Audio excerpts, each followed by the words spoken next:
Hey, welcome to Reel It Back. I'm Jack, and joining me today are... Matt Poirier. God! And Karl Regensburg. We're gonna roll with this, but I have issues with the way Matt does introductions. So, Yeah. Jack, would you like to explain what it is we do here? Well, what we are going to do is talk about movies on Netflix. Oh, that sounds like fun. Yeah, it's a great time. Gee, what a swell time. Yeah, Matt, So- what movie did we watch? What movie did we watch? No. I'm gonna do that. Matt, shut up. Okay. Guys, dear listeners, brothers and sisters in Sonic Jihad, this week we watched a film called Killing Them Softly, a 2012 film that was directed by a man named Andrew Dominic, who, he's not actually that well known in America, it seems. He's kind of like an Australian film director. But he did a few other films, such as Chopper, which I think was really awful, and The Assassination of Jesse James by the coward Robert Ford, which is one heck of a loaded title. Yeah. But apparently it was pretty good. And it also starred Brad Pitt, just like today's film Killing It Softly stars Brad Pitt. Which, he was good. He was good in that, yeah? Yeah, that's my... I think Brad Pitt is just good in a lot of things. Yeah, he's just good. He's good in general. So what this film is about, essentially, do you guys want to talk about that? Yeah, you can go ahead. Okay. This film is a kind of neo-noir crime movie that is supposedly set in Boston around 2008, right at like the height of the fiscal disaster, catastrophe, and the presidential election campaign, with the incumbent President George W. Bush and the inevitable successor, Barack Obama. It's a film about some low-bid gangsters who end up knocking over a card game and the crimes and disasters that ensue from that. Do you guys want to keep going into the plot, or what? I just want to point out that it is not easy to tell that it takes place in Boston, considering one of the main characters has an Australian accent. Yeah. Yeah, but I mean, like the other main character, the first person you meet other than the Australian guy, has a Frankie. very thick Boston accent. Yeah, Frankie. Yeah, Frankie's accent is thick. Scooty McNair is that actor's name, believe it or not. Yeah. I looked it up. Scooty McNair is Frankie. You think Scotty McNair's a Boston guy? Yeah, Scotty I think he McNair? is, man. This film, like we talked about, this stars Brad Pitt, although you don't see him until like 23 minutes into the film. Which is It strange. stars Scooty McNair as this guy Frankie, Ray Liotta from Goodfellas fame, and also from a movie that I quite like called Revolver, is in this film. So is James Gandolfini from The Sopranos. So really, it's kind of a lot of stars from different crime dramas in the past. And I'm sorry, did you mention that Mendelsohn from Bloodline is in it? No, I don't know what the hell that is. Ben Mendelsohn, who is the star of the new Netflix series, is it Bloodline, I think is what it's called? I'm checking right now. But he's in it, and he plays... Russell. Yeah, he played Russell. Yes, Ben Mendelsohn is Russell. All right. That's my bad. So now that we've gotten the cast out of the way, do you guys want to talk about like your impression of this film? I think for me, I liked how it was in a way throwing back to the old mob movies like Goodfellas and things like that. Mm-hmm. But at the same time, it was putting it in a more modern light, like not modern, but 2008. Like it's putting it in the recession in modern day Boston, as opposed to the gangsters hanging out in the 60s and 70s. Right. And it really paints how the mob has changed, I guess, in their ways, and how they do things differently, I guess, and how the things happening in the world are reflected in what's happening within the mob. Obviously, in different, less violent ways in the real world, but even still. Well. The thing that I thought was really cool was the constant playing of the presidential speeches. Yeah. It kind of was mirroring what was going on in the film at times. Yeah, that's the whole point, really, of the film. Because they were talking about, like, this period of American fiscal history that's filled with this like really vicious economic bloodletting. You know, you had these failures of really big businesses that were going down. We had like the former CEO of Goldman Sachs as like the U.S. Treasurer, and there was this huge corporate mentality, which they talk about a lot in the movie. Like, there's a scene where Brad Pitt's character Jackie Cogan, he's in a car with a character who's referred to as Driver, essentially, and he's kind of like that businessman who he's the middleman between the thugs and like the higher ups in this criminal like the enterprise. syndicate. Exactly, right. And the Driver and Jackie Cogan kind of like lament about the fact of this corporate mentality that has been adopted by the higher ups in this criminal organization, because they said that they're afraid to kill someone. They talk about they're squeamish about a murder, which you don't see that a lot in a lot of different crime films. Yeah, that was one thing I thought was really cool, was the way that Brad Pitt his character made it seem like he doesn't enjoy killing. He just doesn't. Mm-hmm. Right. Yeah, that's what I thought about that I think it's interesting. You know, this is like, you know, this big crime syndicate, and everybody's like, ooh, like, you better not knock off their card game, or else like they're gonna come after you. But like, this middleman says to him, he's like, yeah, like, you know, they're kind of squeamish about killing people. Like, can't you just beat him up a little bit? Right. And Brad Pitt's like, even if he didn't do it, like, he needs to go because everybody thinks he did it.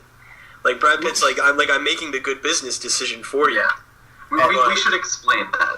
What essentially happens in the film is these two low-bit gangsters, Frankie and the other guy's name escapes me. It's the Australian guy. Russell. Played by Frankie Ben Mendelsohn.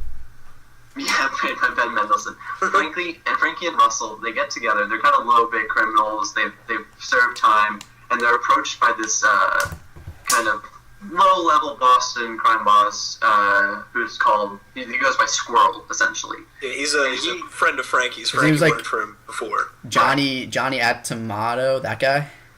Yeah, I'm pretty sure that's his name. And what happens is he comes to them with this business deal. He says, what we're going to do is we're going to knock over a poker game that's happening. And we're not going to get caught. And he says that the reason why they're not going to get caught is because Ray Liotta's character, Marky, he has, in the past, he's hosted these poker games, and he actually knocked over the poker game himself. He hired two guys to come in and rob this poker game and steal all this money, because he thought, like, it's not that hard. And so he does it, and no one thinks he's going to be stupid enough necessarily to knock over his own game. So they have these, like, criminal enforcers played by Sam Shepard plays Dylan, who's, like, this kind of much talked about criminal enforcer in this film. Yeah, kind of like the PI for their little syndicate. Exactly. Yeah, and he goes over there and he busts up Marky, and Marky doesn't say anything, and he ends up getting away with it, only to reveal a few years later as like a joke, like, yeah, I knocked over the card games, and everyone lets him get away with it because A, it's all stolen money anyway. Yeah. And B, everyone loves Marky. You know, he's like this really kind of charismatic guy. Which ends up... So Squirrels... It ends up being that everyone loves Marky, ends up becoming like a major plot point in the movie, which is true. It's really cool. And so Squirrel says, here's what we're going to do. You guys are going to rob this. We're going to get all the money. And everyone's going to blame Marky. Because, he did it again. He's admitted to it in the past. Everyone knows that he's done it once. He robbed his own game again. What an idiot. And Marky's going to get the blame, and we're going to go off scot-free. And we're gonna forego spoilers, I think. Do we talk about spoilers yet? I don't think so. All right, but so that's the plan essentially. And Brad Pitt's character Jamie Cogan is essentially called in to investigate this whole thing because Dylan, the common enforcer, is sick. I think he'd been stabbed, hadn't he? They talk about it, like he said, it felt like being stabbed. I don't know. But that's actually a huge problem I have with this movie. This is actually based on a book. Yeah. The book is called Cogan's Trade, and it was written in like the 1970s, like Matt was talking about, by a guy named George B. Higgins. And so in like his past books, this character Dylan was like actually a main character. Mm-hmm. But because this is a film adaptation of just like a middle of this kind of series, Dylan isn't a character in this. He's just talked about.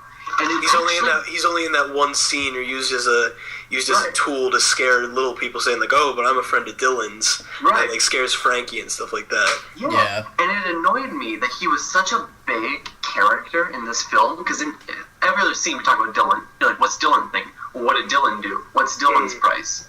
And Dylan and I talked about it. Yeah. Right. He's never actually in the damn movie.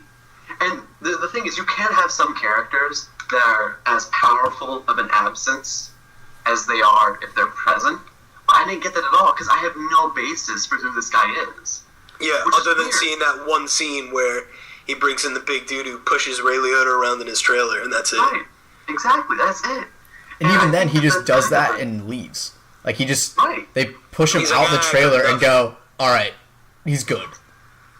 I think it's a real cop-out to have half your character's motivations be an off-screen character who we don't know, who we don't get to experience, you know? Mm-hmm. And like, it's not even, half the time he's not even talking about like, a reverence. It's just like, what does Dylan think? Because he's like, they're all buddies. It really annoyed me about that film. I couldn't get behind that. Yeah, it's interesting, because you can tell the entire time that, you know, there's the first scene where Jackie meets with the middleman, and the middleman said, like, hey, Dylan told me that if there was ever a time where he couldn't help me, that I should get in contact with you. And they don't really know each other. And then when he's talking to Frankie asks who he is, and he said, I don't know who you are. And Jackie's like, well, not a lot of people know who I am, but I'm a friend of Dylan's. And it's like a thing where no one knows Jackie. Nobody knows Brad Pitt. Yeah. But everyone knows Dylan, who's just been like a friend of Brad Pitt's. Right. For a while, and Brad Pitt's basically just the temp while Dylan's out. And it's just interesting because, you know, I mean, if you watch the movie, Brad Pitt's a force to be reckoned with. He's a scary dude. But it seems that the way that he can scare people the most is by saying, by the way, I work for/with Dylan. Right. I think Brad Pitt, like, Dylan's barely in it, except for the one part where he kind of like half-ass beats up Ray Liotta. And like the other thing that's really weird about Brad Pitt's character is like he's so nice. Yeah. Like he comes out as just being a really, really nice guy. Yeah. Yeah, the entire time he's like... We were talking about how the whole thing that happens with Marky, and essentially... this might be a bit of a spoiler. It happens like almost halfway through the film. But they decide pretty early on that Marky needs to be, you know, taken out of the picture. Yeah. Because like, even if he didn't actually knock over this game, everyone thinks that he did, which is hugely bad for business because all these poker games have stopped. And so they say, we're going to take him out, but first beat him up a little, see what you can get out of him. And Brad Pitt's character to me like, no, come on. We all know the poor bastard's going to die anyway. Don't put him through it, yeah. Why do we got to do this, you know? Which is a really interesting thing about Brad Pitt's character, because he's a hired killer, you know? Yeah, he's planning to kill the man, but he's like, I mean, guys, like we're gonna put a bullet in him anyway. Like, why break his jaw beforehand? He has this really interesting sense of compassion, mm-hmm. but overall, his character, it's he's introduced actually as death in the film. I don't know if you guys caught this, but the first scene with Brad Pitt, it's preluded really quickly by this spoken word introduction from the Bible that talks about a pale white horse, which is death. Oh, and then we see Brad Pitt in his car. I didn't even catch that. Yeah. I remember what you're talking about, and I didn't quite make that connection, but yeah, that makes total sense. And I think another thing that's interesting about the way that Brad Pitt handles the situation with Marky is that the middleman, and as you can see, as is seen, the committee that the middleman kind of works for, right. They don't agree with getting rid of Marky because they don't see the problem with him. No. They do want to get rid of him. I think what's in it. Well, at least the middleman doesn't see the point. Oh, yeah. But what Brad Pitt is saying is like, listen, even if these guys are saying right now that they're not going to get rid of him once they find out that it wasn't him, they're eventually going to want to get rid of him. And the middleman's like, why? And Brad Pitt says, well, even though he didn't do it, everyone else out on the streets thinks he did it. Right. And even if he didn't, and even if everybody knew that he didn't, it shows that his games, the games that he is running, can be knocked over, and that he's not a very good manager. So Brad Pitt's basically just saying, no matter what they think they want to do with Marky, this is what they're going to want to do with Marky. So we might as well just get it out of the way without causing a fuss. And I think that's an interesting part of the entire film, is that, you know, Brad Pitt talks about how he kills them softly, you know, insert movie title here, but he doesn't like a fuss. He even if his killing might be messy and loud, it's never more than it has to be. It's, you know, you shoot the gun, it makes all kinds of noise, there's blood everywhere, but there was no messing around. Yeah, exactly. Yeah. It's just you pull the trigger, you wipe it down, you leave. My favorite line that you don't have to worry about that. Uses is when he's describing killing. He says, "I don't like doing it up close." He's like, "It gets too touchy feely." Right. And he's like, they killing them softly. Yeah, he's like, they cry, they beg, they plead. They piss themselves. They start talking about their moms. And he's it's like, embarrassing. Yeah, he's like, it's embarrassing. I kill him softly. I kill him from a distance. Exactly. Right.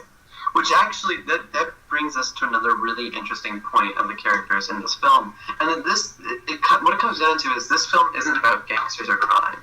It's about two different things. It's about economics, and it's about men's relationships, weirdly enough. It's about these macho relationships. Because the entire film, we digress from this crime. There's only about, 2 or 3 scenes where we actually see a crime happening. Exactly. You know? A lot of the talk is this kind of sad, morose, really desperate, quiet plead of I don't know what I'm doing in my life.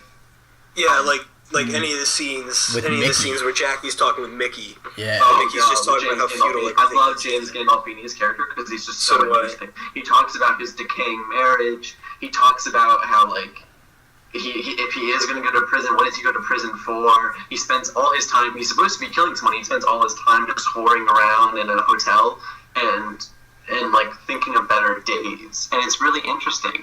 But it's all these characters are afraid to show a real intimacy, you know? Yeah. Even these 2 thugs are essentially hired to beat up Marky. What's his name? Marky, thank you. And these guys are friends with him, and they have this whole conversation in the car, he's gonna make this hard on us emotionally. He's gonna give us a hard time for doing this. He knows we need to do this. Yeah. But they weren't worried about hurting him physically. They weren't worried about the consequences of the crime. They were thinking, what's he gonna think of us, man? He's our friend. Yeah, exactly. Well, I think what's interesting about James Gandolfini is it's kind of something like I said earlier, where it's showing more of, this is no longer the mob or the organized crime of Goodfellas. Right. This is now the mob or organized crime of today, which is much different. And it shows James Gandolfini this Mickey, where, they asked to bring Mickey in, and they're all worried because Mickey's so expensive.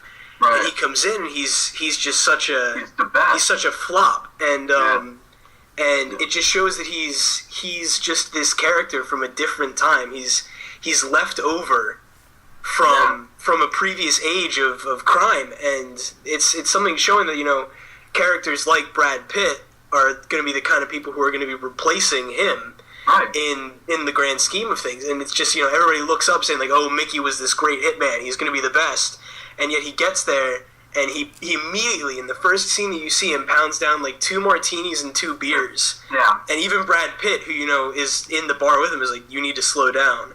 And for the rest of the time that he's there, all he's doing is sleeping with prostitutes and drinking and stuff like that. And all Brad Pitt tells him is just get a shower, get some sleep, and maybe you can pull this off. And then ends up sending him home anyway, because they find out that just, maybe he was this great hitman before, but... They don't even send him home, man. They try to set him up? Spoiler. They set him up for a crime. He goes down. Oh, yeah, he goes down. I forgot about that. They hire a prostitute. Essentially, this all happens off screen, but they hire a prostitute. Yeah, I forgot about that part. And he's on parole, so he goes back to prison. Yeah, they take out they revoke his bail. Yeah, I forgot about that. Oh, which goes back to the whole economic, political bloodletting that's happening. Because I'm just gonna make this point real fast, Jack, and then you can go on. I was just gonna say because we're talking about this human failure that all these criminals have in this film and how it affects their work. And it's beautifully underscored, actually, by a speech from, of all people, George W. Bush. You know, one really well known for making his beautiful speeches. Absolutely. But, Oh yeah. He, during the poker game, he's on the TV. It's a motif of the film is that there's going to be political speeches happening in the background, and he uses the phrase at one point, a critical human factor behind the economics of America, and that as complicated as the system is, it will just always come back down to the human factor behind it, and it's a perfect mirror for this film, you know. Mm-hmm. I mean, kudos to George W. Bush's scriptwriter for that, because he did a good job of that speech. If nothing else, it led to a great scene in this movie. Yeah. Yeah. But like what I was gonna say, not turn the economy. Yeah, like what I was gonna say though, going back to the two guys that are beating up Marky. Yeah. The whole time they're beating him up, the two guys that are beating up Marky are pleading with him to give them information so they can stop hitting him. Yeah. Like the entire time. It's like they're like, please give us information so we don't have to do this anymore. And Marky starts crying and everything, you know? He starts crying, he starts throwing up and stuff like that, yeah. Seeing as how we're talking about that film, that scene of the film right now, do we want to talk about the aesthetics of the movie? Because that scene was really notable for me, because it did a really cool, fun thing with the audio. And that when Marky's character gets punched, it kind of goes deaf for a minute. And then we get these weird, muted, and like oddly mixed sounds, because it's like in the pouring rain, and like you hear the rain as like a really background soft noise. And then all of a sudden you hear like this weird kind of muffled crunch. Right. Every once in a hear, while, like, just squeak as he rubs against the wet car. But it's really select pieces of dialogue, but not dialogue, audio, which was really, really pleasing, and it made for a really visceral scene. You felt it. You felt the hits as they came in. Mm-hmm. You didn't need to see it; you could feel it through the audio, which was really cool. Yeah, exactly. What I didn't like about that scene, and it follows through the entire movie, I thought the digital blood was stupid. Yeah, that was bad. God, it was bad. It was not a good effect. Like, the blood that was on his face was okay, but whenever they punched and just the blood went everywhere, it's like, alright guys, come on. You could do a little bit better job with that. Like, either use fake blood or do better animated blood, or just don't use blood at all. Like, I mean, when somebody punches you, you're not good. Like, it's not like they burst your carotid artery. Like, they punched you in the face. Come on. But with this, it was like an Adobe After Effects mist of blood, and it's like, alright, really? Exactly. Yeah, it's like this. It's 2012. You can do better than that. Right. Like, I know you guys might have had a small budget, but come on. It's like we have the technology. If you can afford Brad Pitt, you can afford blood. I mean, if you can afford not just Brad Pitt, if you can afford Brad Pitt, James Gandolfini, Ray Liotta, all of these Don't forget names, Ben Mendelsohn. you can afford some better blood. Actually, you know what? That makes sense why they couldn't afford the blood. They blew their whole budget on the actors. Just 3 actors. I just looked it up. They had $15 million, and they did not spend it on blood effects. So $10 million of that went to Brad Pitt. Yeah. Then just divvy up the rest amongst the actors, and then they had $3 million went to James Gandolfini, $1 million to Ray Liotta, and then the rest was just like spread. The last $1 million was just spent on the other actors, and then like there was like $5 left for blood. They just used cameras that were just laying around. Exactly. And it's like I can shoot it on my phone. Oh, great. The one camera angle that I liked, it's probably something they've used in movies before, but this is just something that I found particularly interesting, was later on in the movie when Brad Pitt gets out of the passenger side of that car, and the camera's on the passenger door, so it opens up and you see the door open, and then it closes back and you see the guy in the driver's seat. I just think that added a really interesting perspective, especially when it showed Brad Pitt getting out of the car very calm, ready to do what he was going to do. It showed him open, stand up, and then it closed, and it just showed the driver just all nervous. And the force of the impact when he closed the door shook the camera, and it kind of matched the anxiety of Frankie's character in that moment. It showed how shaken Frankie was, as well as how the shaking of the door. Like, the fake blood aside, I think this movie was kind of a joy to look at. Yeah. Yeah. I really enjoyed watching it for the most part. Like, just the visuals of it, I thought were pretty darn solid. I even liked I don't know if this really plays into it, but I liked in the scene where Jackie goes and meets Frankie in that bar. Yeah. Well, doesn't meet, but follows Frankie to that bar, and he's walking from his car to the bar, and you hear that guy behind him. You see that he's there, but he's basically just a silhouette yelling out of focus about how this is his block and you need to leave. Oh, blah, yeah, blah, yeah. blah. And there's then you see just another silhouette of a guy on a bike, and he's just walking, and then you just hear like ka ka ka. You just hear 3 shots, and you see the guy on the sidewalk fall, a guy on the opposite sidewalk running, and you just don't see the guy on the bike. So it's like and Brad Pitt just doesn't even notice. He just keeps walking. He does not give a damn. Yeah, exactly. I just think that's like an interesting thing. Like, this entire time they're running around like they're running everything, and there are completely different conflicts with other crime people going on around them. But they're just like, yeah, that doesn't matter because that's not my sector. This is my sector. Which once again goes back to, because I'm going to keep coming back to this, it goes back to that parallel with the American economic system during this time. Like, we were all screaming, like, we're in upheaval, like, it's a recession. Do you know what this means? Banks are failing. Meanwhile, like, other countries are printing out millions of dollars to buy bread still. Yeah, exactly. Shout out to Zimbabwe. They had, like, the $10 trillion bill. Yeah, that's Zim dollars. Poor Zimbabwe. That's what they actually were called. They were called Zim dollars. Oh my god. The official currency of Zimbabwe. Yep. God damn, guys. You can do better. Yeah, not very creative. I mean, what did you guys think? Go ahead, Jack. I was just going to say, like, ours is just called the American dollar. It's not like we had some cool currency name. I don't know, but we didn't call it the American dollar. like Zim dollars just sounds like a fake monopoly money. Which, to be fair, with the value of it, it's kind of a fake monopoly money. It sounds like the kind of money you'd use in a fake like Sims knockoff game. What did you guys think? It does some trippy things, the cinematography. Most notably, there's a scene where, God, what's his name? Russell. Russell's character shoots up on heroin. Oh yeah. To the tune of Heroin by Nico and the Velvet Underground. But he gets high, and the camera goes a little crazy. How'd you guys feel about that? I liked it. I kind of liked it. I liked that it would show him, like, at first it was normal when he first shot up, and then it showed him kind of fading in and out. Yeah, he was nodding it. He was just relaying a story, and then he said a certain thing that made Frankie upset, and Frankie's like, wait, what are you talking about?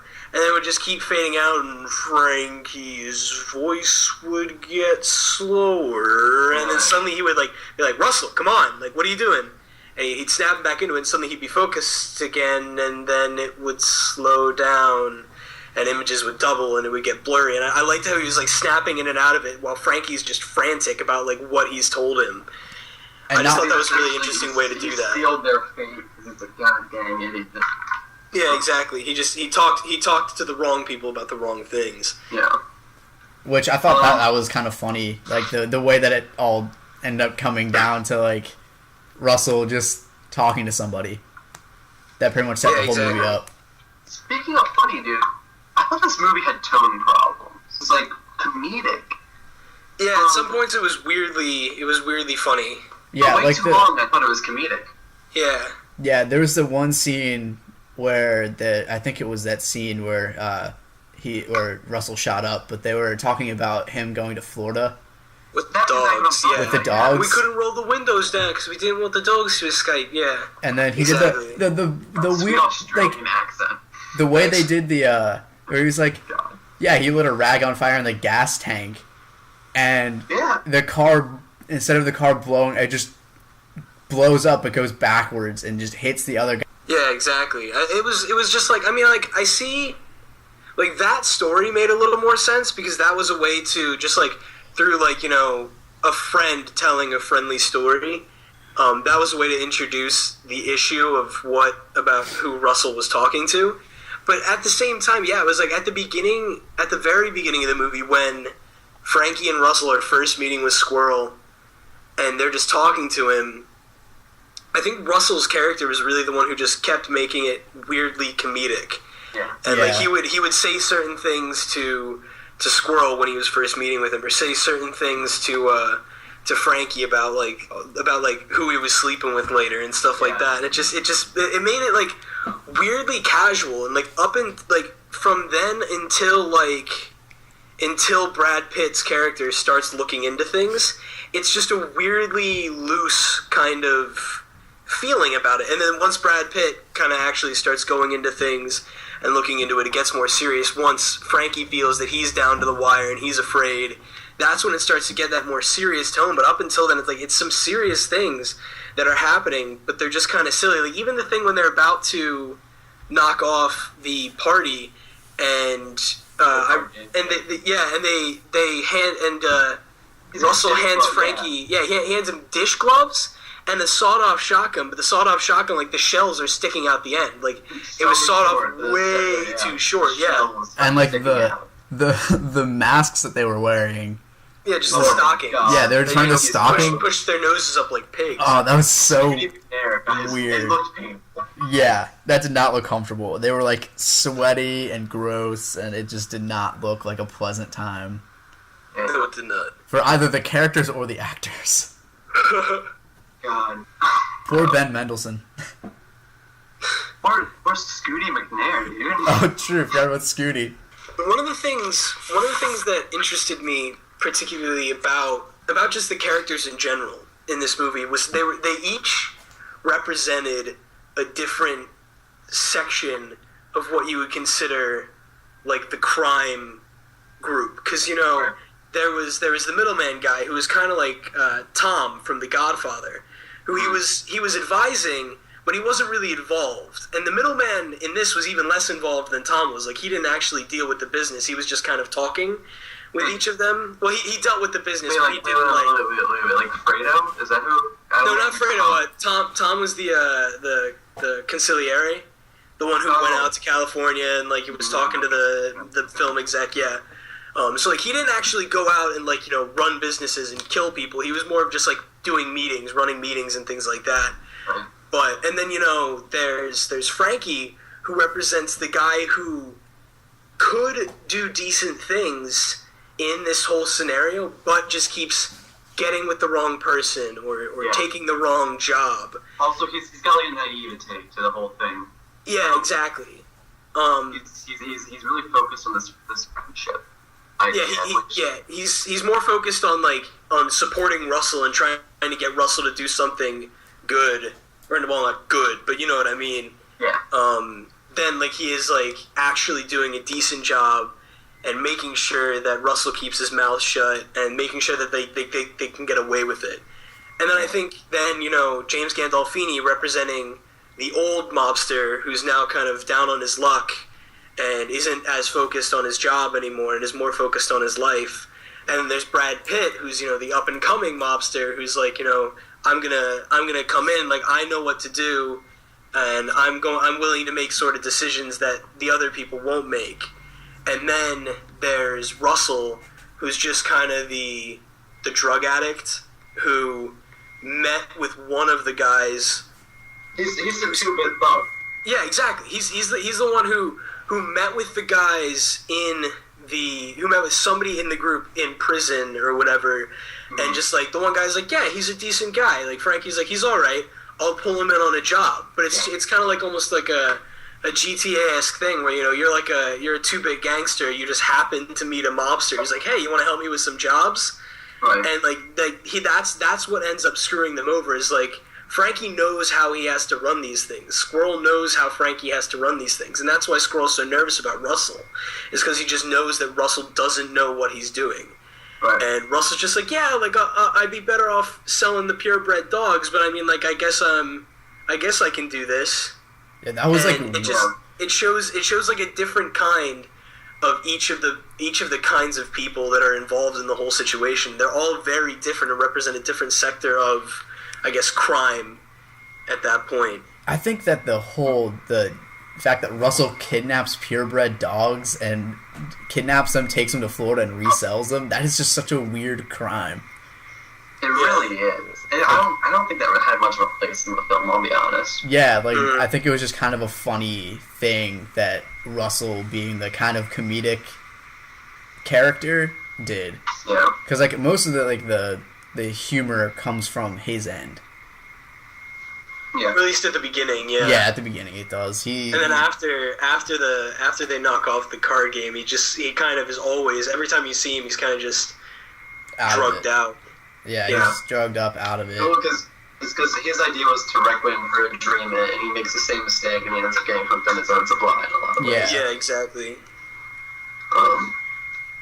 All right. Do we want to get into like real spoiler stuff? Yeah, I think we Maybe can wrap this start up? doing that now. Yeah. Because there's All right, one so scene in we'll- particular that I really want to talk about the cinematography in. Okay. That's a Because spoiler. I think we're beginning to run a little bit long. So, all right. So at the end of the day, Jackie Cogan, Brad Pitt, he's taking care of business, and he wants to be paid by the middleman. And he thinks that he's owed $15,000 a pop for the people For he each killed, hit, yeah. which was 3 people. Because they were offering James Gandolfini $15,000 a head, Right. even though he was only gonna kill the one guy. Right. And so he kills all these people, and he talks to the middleman. Middleman ends up giving him $30,000, which is $10,000 a piece for those of us who are math majors. Certainly not me. Yeah. And when Jackie Cogan confronts the middleman about this, he says, I charge this, it's $15,000 a pop. Jackie Cogan says, no, it's not. It's $10,000 a pop. And Cogan's like, why? Middleman explains to him the situation and says that the syndicate basically doesn't want to spend that much money. And Dylan, this character we hear so much about but don't actually really see, would do it for $10,000 a pop. So they're giving him an equal rate. And besides, it's a recession. Yeah, recession prices, they say. Yeah. Right. And so I actually have a quote right here. This is happening right as Obama is giving his acceptance speech. Yeah. Yeah, his acceptance speech. And Jackie Cogan says, "This guy wants to tell me that we're living in a community. Don't make me laugh. I'm living in America, and in America, you're on your own. America is not a country, it's just a business. Now fucking pay me." And then the film smash cuts straight to black. Yeah. Yeah, And that's the movie. and then credits roll. Exactly.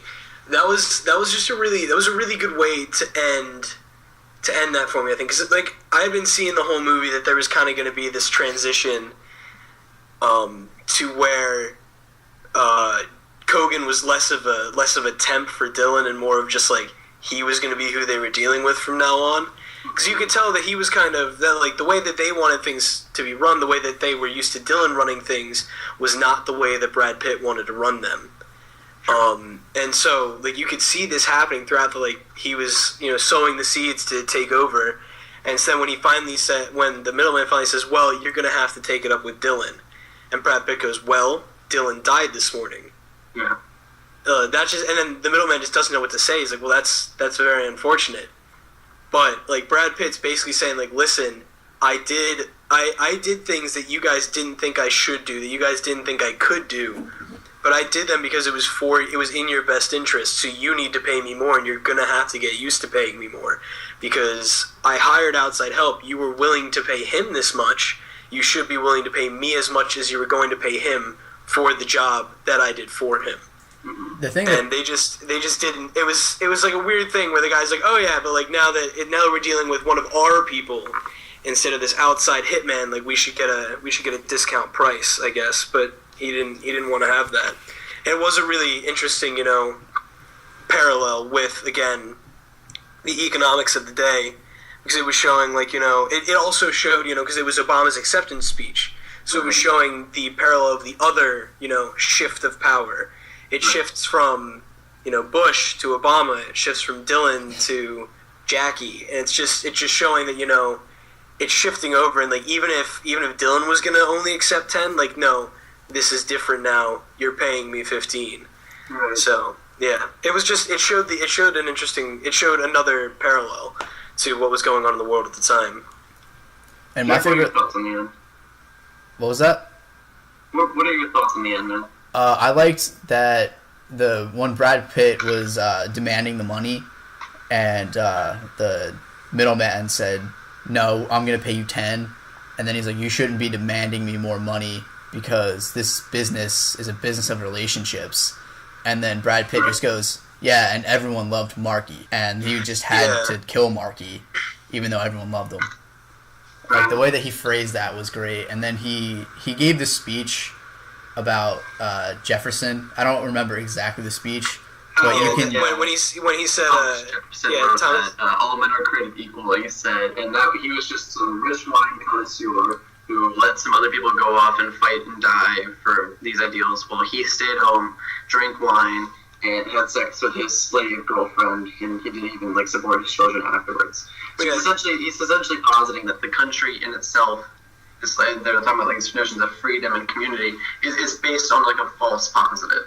Yeah. Yeah, I liked the specific line that he said was when he first said he said Jefferson was a genius because he wrote that all men were created equal, yet he let his own children live in slavery. Right. And that was just a particularly that whole speech, spoke to me, especially being a history major. Right. Yeah, he the way that you can see him transitioning from this really nice guy that was just kind of doing this as a job to being a cynical guy who this was becoming more than just his. This was becoming his he was taking over. So am I right in saying that you guys both liked the ending? I really liked it. I did like the ending. Okay. I hated it, kind of.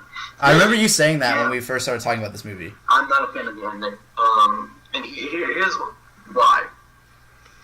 This film does really weird things. For instance, Jackie Cogan is the protagonist of this film.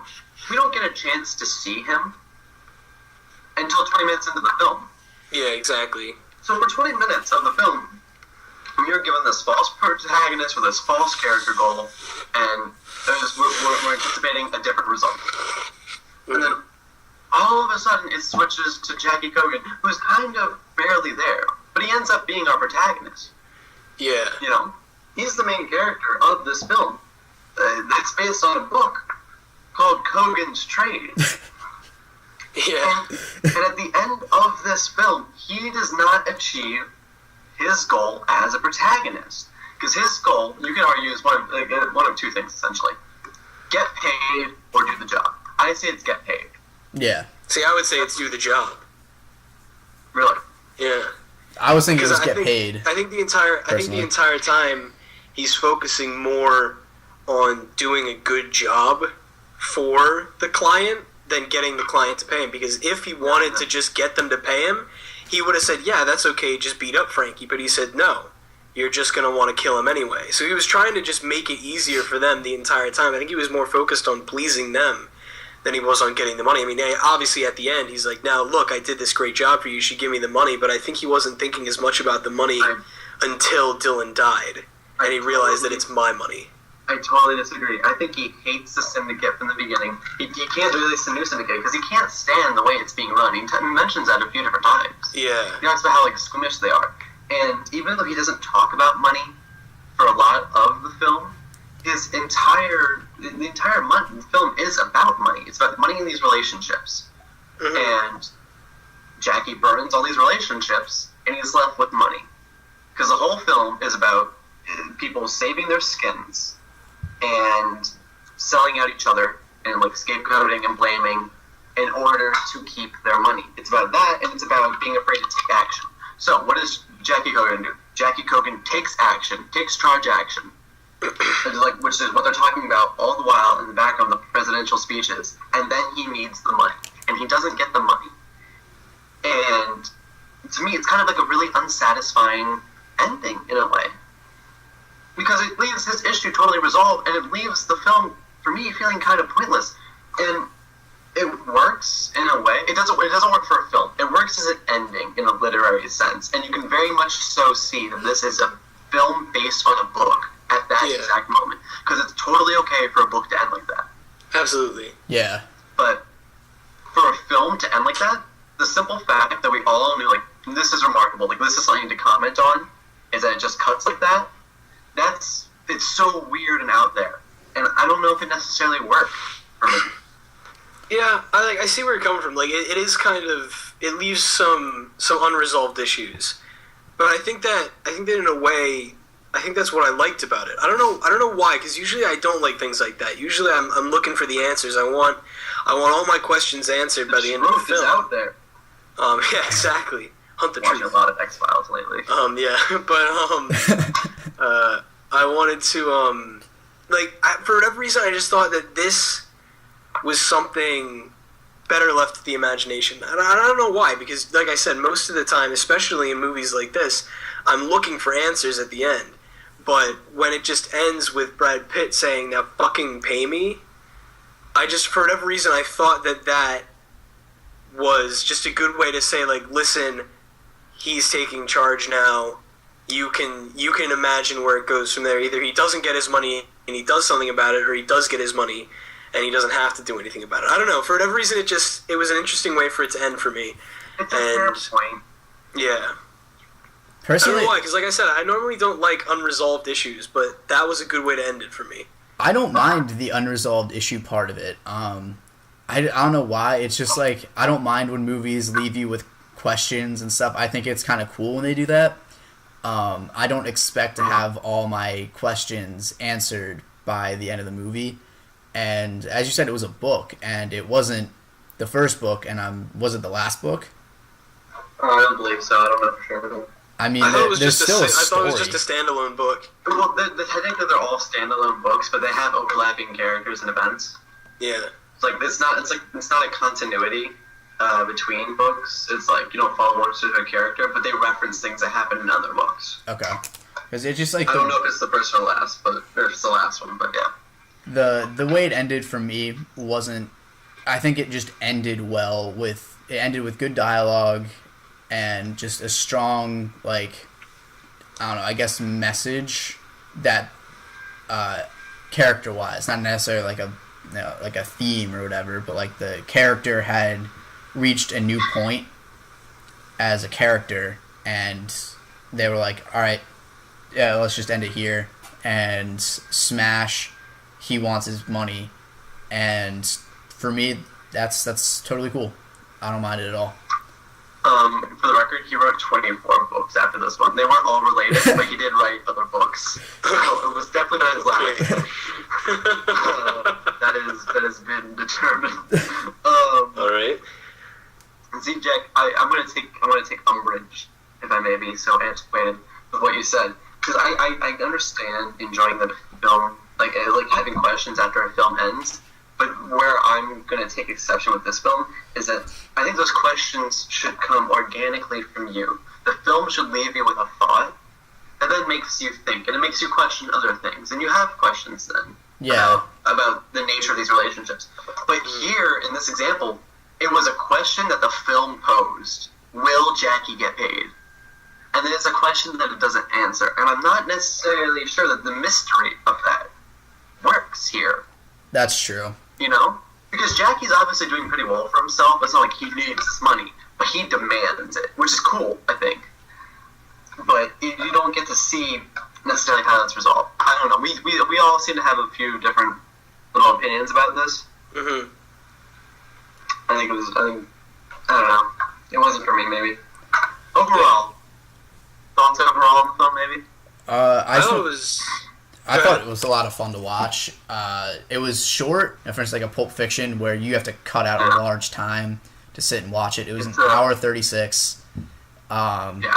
Like 6 of those minutes are credits. Yeah, I literally just I was like, all right, I have class in 2 hours. I'll just crank this movie out and then go to class. It raises some pretty good points. I guess not a lot of them answered, as we discussed, but overall, it was a solid movie. The cinematography was great. Especially my favorite scene to watch, like, aesthetically, even though I'm not much of a gore guy, I don't really like that, but the scene where they were dealing with Marky, watching that was a very, very cool way to shoot it. Got some fun little slow-mo, yeah. Well, in that scene, one of the things that I liked about it is it was fairly soon after he talked to the middleman about how he liked to kill them softly. And just with the music that was playing in the background, it was a fairly calm song, a song that you could fall asleep to. And then it's showing like you're watching him get shot, but you're watching the glass of his window break and the glass of his windshield break, but they're not breaking in like an abrupt manner. Especially when at the end it shows his forehead going into the windshield, and you can see he's about to be like jettisoned from the car, but it's just so slow and it almost looks more like it's a cushion than it is him solidly hitting a glass wall. Like it's bulging out with his forehead. And I just think that was an interesting representation of the quote killing them softly, because obviously it was a very violent process. He shot him several times. The car crashed, but like it just looked. It made it seem soft. It made it seem like a nice, peaceful event in just the way that they filmed it with the slow mo and the rain and the way that it showed the gun slide back and slide forward and expel the cartridge and load a new one. And I just thought that was really interesting. I thought they did a really good job with that particular scene. And two little things about that scene that I like to bring up. One, the fake blood was possibly like that kind of like totally took me out of the scene though, because like I was watching the glass shatter. It's going through the car. It looks really cool, and then you see one of the bullets hit his hand, and immediately like that's when I first like really noticed the fake blood. I was like, that looks horrible. And then after the fake blood kind of stopped and they were focusing on other things that were going on, I was back into it. But that was a very jolting like second of, wow, what is this? Yeah, it hit his hand and then went up into his head, and there was just that big explosion of blood, and that was it was like you said, it was kind of an abrupt moment because you don't really see any of the other bullets hit him. Yeah, no, the other ones just seem to be hitting glass. Like they don't. It doesn't really say or show whether they hit him or not. Just that one bullet did. Yeah, exactly. And the other thing that I thought was kind of funny to watch was the fact that they made it that he was just wearing like a seatbelt and like just like going about his day, and like he just turns and just sees Brad Pitt and knows what's going on. He knows what's going on. It really does. It's a film that really does humanize the gangsters in some interesting ways.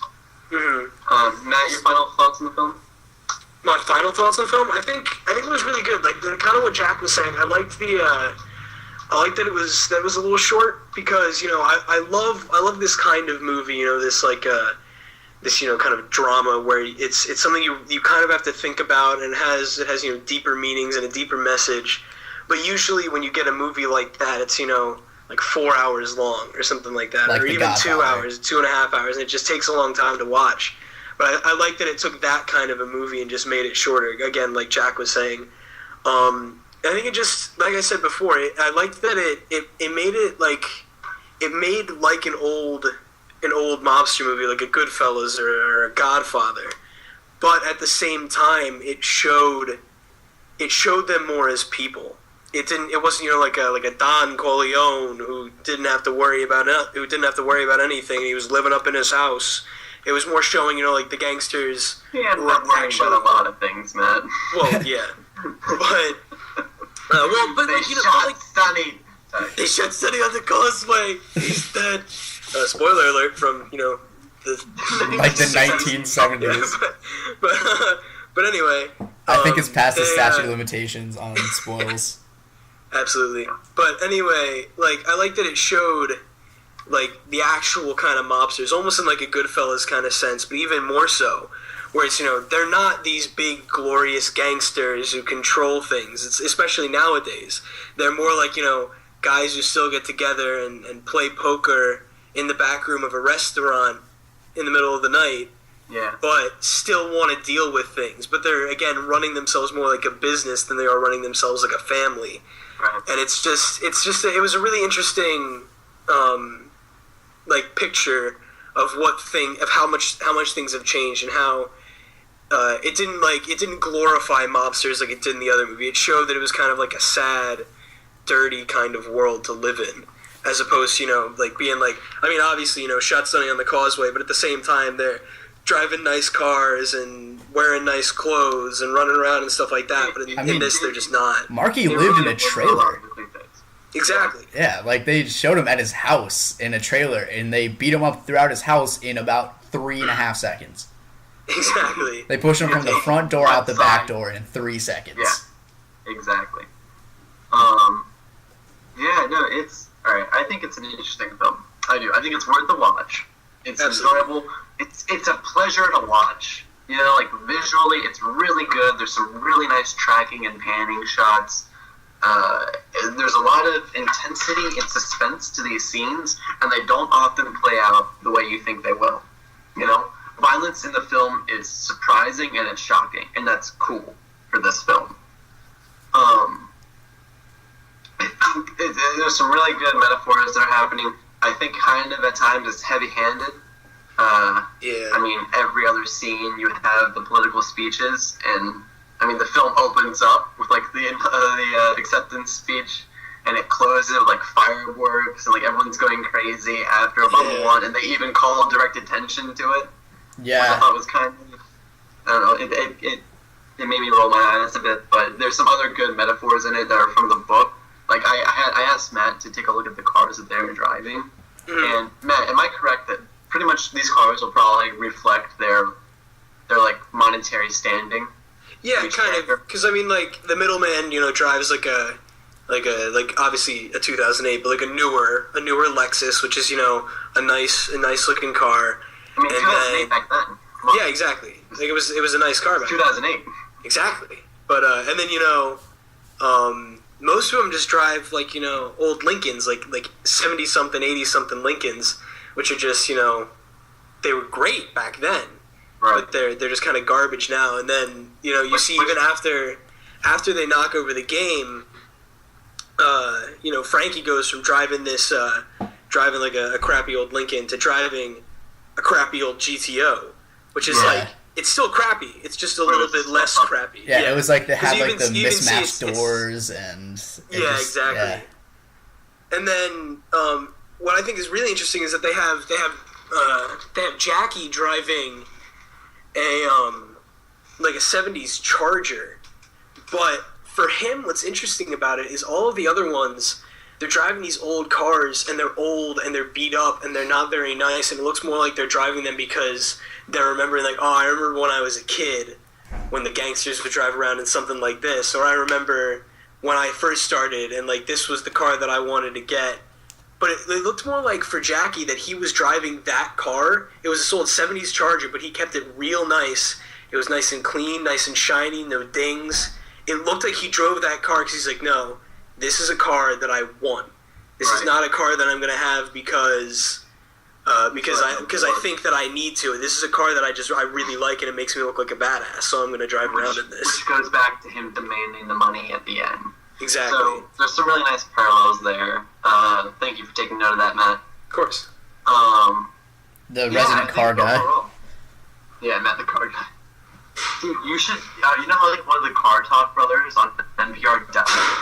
Yeah, I did hear that. Replace him. Absolutely. Matt, I know that much about cars. I should replace. You know who I should replace?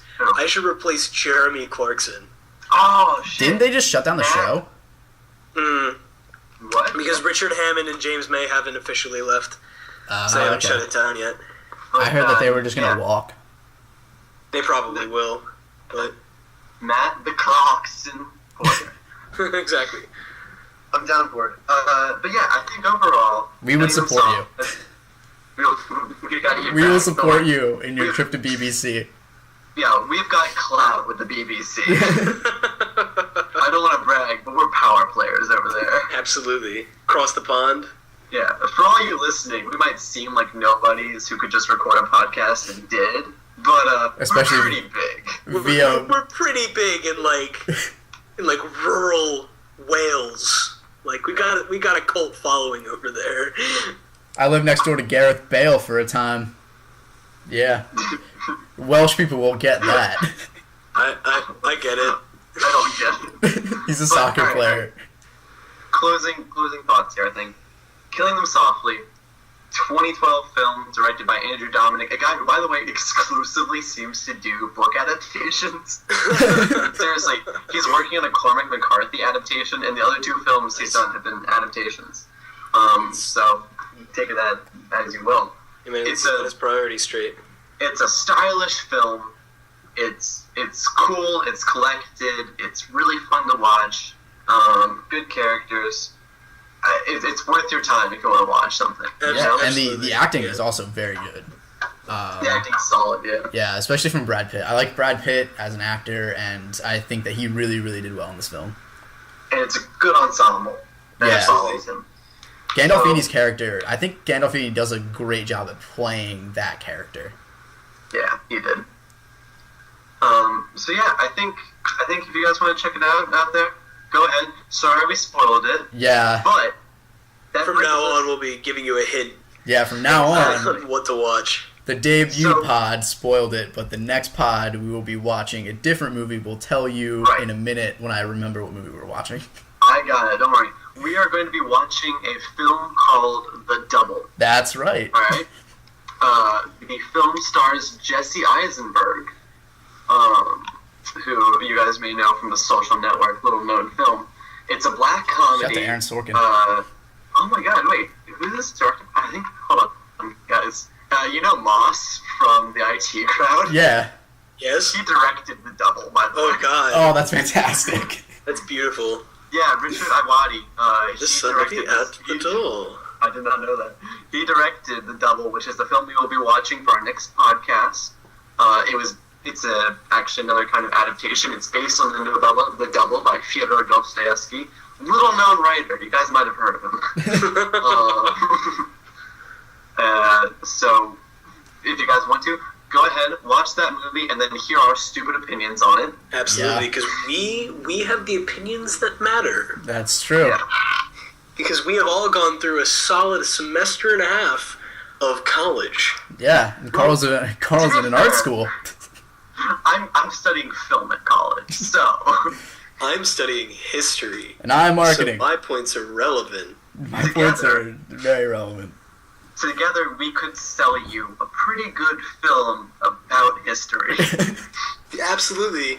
Not a specific time, not a specific place or event, but just history. Just history in general. We'd probably just film a textbook and just flip pages. Matt, have I told you? I actually got a call from Mel Brooks yesterday.